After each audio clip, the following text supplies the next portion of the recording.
Mephisto की entry अब आयनहार्ट के लास्ट एपिसोड में हो चुकी है, लेकिन सच बात ये है, ये बंदा शायद एमसीयू में पहले से ही छुपा हुआ था। हम सब कैंग या थैनोस के चक्कर में पड़े हुए थे और ये डेविल धीरे धीरे अपना गेम खेल रहा था। आज की इस वीडियो में मैं वो सारे एमसीयू के इवेंट्स बताने वाला हूँ जिसमें पूरी पॉसिबिलिटी है कि वहाँ मेफिस्टो था, बट मार्वल ने नहीं दिखाया ना कंफर्म किया। ये मेरी थ्योरीज हैं कि उन सीन्स में मेफिस्टो क्यों हो सकता है, तो वीडियो को एंड तक पूरा देखना। चलो शुरू से देखते हैं। याद है वांडाविजन? वांडा ने अपने दर्द में पूरा वेस्ट व्यू ही अपना गुलाम बना लिया, अपनी अलग दुनिया बनाई, विजन वापस, 2 बच्चे, सब कुछ परफेक्ट। लेकिन एक बात सोचो, इतना बड़ा पावर बूस्ट कहाँ से आया? हाँ, माइंडस्टोन ने उसकी पावर्स को जगाया, पर इतना कंट्रोल, ये केओस मैजिक अचानक कैसे? जो लोग कॉमिक्स पढ़ते हैं उनको पता है वांडा के बच्चे बिली और टॉमी मेफिस्टो के सोल फ्रेगमेंट्स से बने थे। बाद में मेफिस्टो उनको वापस ले लेता है और वांडा का दिमाग खराब हो जाता है। अब वांडा विजन में ये एग्जैक्ट तो नहीं हुआ, लेकिन वाइब तो सेम है। वांडा के बच्चे मैजिकल हैं और उनका होना एक बड़ा सवाल है। और अगाथा का वो डायलॉग याद है, the devil's in the details? उस टाइम लगा बस मजाक था,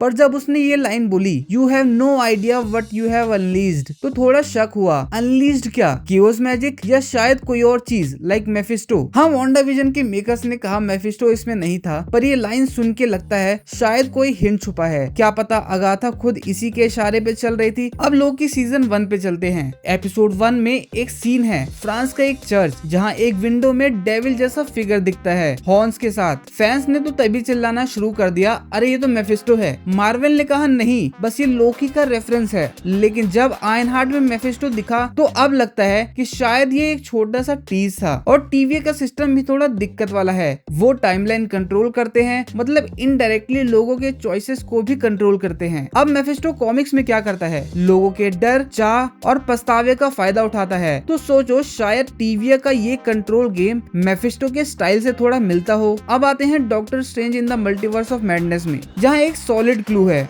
वांडा पूरी विलन बन जाती है क्योंकि वो अपने बच्चे को वापस चाहती है। उसके लिए वो डार्क होल्ड का सहारा लेती है। एमसीयू में डार्क होल्ड का कनेक्शन चिथॉन से है, जो उसका मेकर है, पर कॉमिक्स में ये बुक मेफिस्टो के साथ भी जुड़ी हुई है। तो क्या ये हो सकता है कि मेफिस्टो इसके पीछे भी छुपा हुआ हो? वांडा का बिहेवियर भी एकदम अलग था। वांडा विजन में वो थोड़ी मासूम थी, पर यहाँ वो डेस्परेट है। स्ट्रेंज बोलता है ये तुम नहीं हो, और वांडा के इमोशंस, दर्द, गिल्ट, ये सब मेफिस्टो के ट्रैप का परफेक्ट कॉम्बो है। कॉमिक्स में मेफिस्टो ऐसे ही लोगों को फंसाता है। वो खुद पावर नहीं छीनता, बस वेट करता है जब तक तुम खुद उसके हाथों में ना आ जाओ। व्हाट इफ का स्ट्रेंज सुप्रीम एपिसोड याद है? ये तो पूरा मेफिस्टो का प्लेग्राउंड लगा। स्ट्रेंज अपनी गर्लफ्रेंड क्रिस्टीन को बचाने के लिए इतना पागल हो जाता है कि पूरी दुनिया तबाह कर देता है, कॉस्मिक बीइंग्स को एब्जॉर्ब करता है और खुद मॉन्स्टर बन जाता है। ये स्टोरी मेफिस्टो के स्टाइल से बिल्कुल मैच करती है। कॉमिक्स में वो लोगों के प्यार, दर्द या चाह का फायदा उठाता है। एक और चीज, अगाथा ऑल अलोंग में डार्क होल्ड और चिथॉन का ज्यादा डिटेल आया। अगाथा और उसके कवन सुपरनैचुरल दुनिया में घूम रही है और डार्क होल्ड के करप्शन का असर दिखा। ये शो बताता है कि एमसीयू अब फुल ऑन मैजिक और डीमन जोन में जा रहा है। अब ये मेफिस्टो के लिए परफेक्ट सेटअप है क्योंकि कॉमिक्स में भी वो डार्क होल्ड के साथ खेलता है। तो तुम क्या सोचते हो इसके बारे में? क्या मेफिस्टो पहले से यहाँ था या फिर अभी आया? कमेंट में बताना। और अगर ये वीडियो पसंद आई हो तो लाइक करना और चैनल को सब्सक्राइब भी कर देना।